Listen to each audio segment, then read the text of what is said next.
Much is said about homeless veterans, who they are, why they got there, how they got there.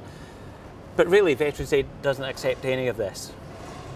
What we're about is making things different, making a difference together to transform lives. And we do this every day. I think you do arrive at the hostel as one person, yeah, and then leave as another. OK, we're not military no more, but we were. I dread to think what would have happened to me if Veterans Aid hadn't have been there for me. The recession came along, things got hard. I was drunk at work.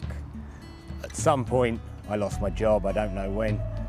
I'd lost my house, I don't know when. Basically, around 4 months of my life ended up as a complete blank. After 9 years, left the army and found civilian life extremely hard. I've got a daughter and a girlfriend who was a long-time girlfriend. She couldn't cope with me, I couldn't cope with me. Didn't realise I was drinking heavy. Towards the end, I was drinking heavily, gradually getting worse and worse, and eventually I ended up on a park bench in East London drinking methylated spirits. And I didn't want to go back to my hometown. Obviously there was a pride issue there and embarrassment factor, and because of the blank I didn't know what I'd done, so I decided to walk to London from Kent, where I live. And then ended up losing my business, feeling sorry for myself, which I did, I must admit. Felt sorry for myself. Nobody else felt sorry for myself. Ended up being here after being kicked out of my house, for which I purely deserved. It wasn't violence, it was just more, I don't know.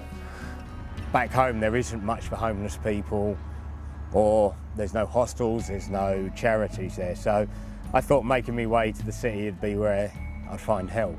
Before that time I didn't think being a veteran, or I was a veteran, or I was entitled to special treatment. I still don't now, really. you get on, you trudge on, and that's what I did. I trudged on. I had various relationships with horrendous partners, and which didn't help, and you just trudge on. That's basically what I did, like in any part of life. If, you know, when the going gets tough, you just trudge on.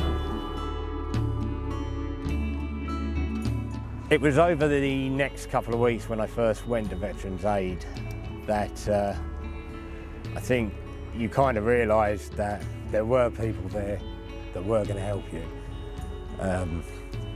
They said, you know, you won't be on the streets anymore.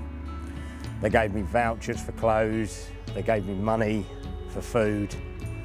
I wasn't able to move to the hostel straight away, but there's another hostel, the Seamen's Rest, that they booked me into there.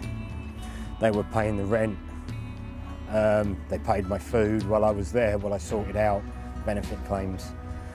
I think it's then that you realise that I don't want to go back to the way things were before. At first I was still rather nervous, definitely embarrassed when I first went to Veterans Aid. But when you start to meet the other lads that are in the same position, you realise it isn't you, and it isn't just the people like you. There's lots of reasons, and then it is reassuring that there are people that will help you. When I walked through that door and I seen all the military plaques, I felt back at home. I felt like I'm back in barracks again. It was lovely. When I thought of homeless hostels before, I'd never been in one. I'd never even considered I would ever end up in one. When you went to New Belvedere House, it's well decorated, it's carpeted. I have my own room. It's clean, it's tidy. There's cooking facilities. I have a fridge, bedding. They provided me with a TV. And they were always there when you first moved in. There's plenty. They gave me toiletries, stuff to make a cup of tea, milk. It was like, you know, they put the effort in and the money to have a nice place to say, we'll help you get back on your feet. What made Veterans Aid work for me was the fact that they genuinely help and have a military ethic surrounding them, and they genuinely help ex-servicemen. And the whole thing about in the services, you don't desert your wounded, and Veterans Aid certainly don't, you know, turn down ex-servicemen. They just help them, which is wonderful. Life's a lot better now. It definitely is a lot better. I've somewhere to live. I'm still in the hostel at the moment, which is not a bad thing, but now I'm working, I can look to move on.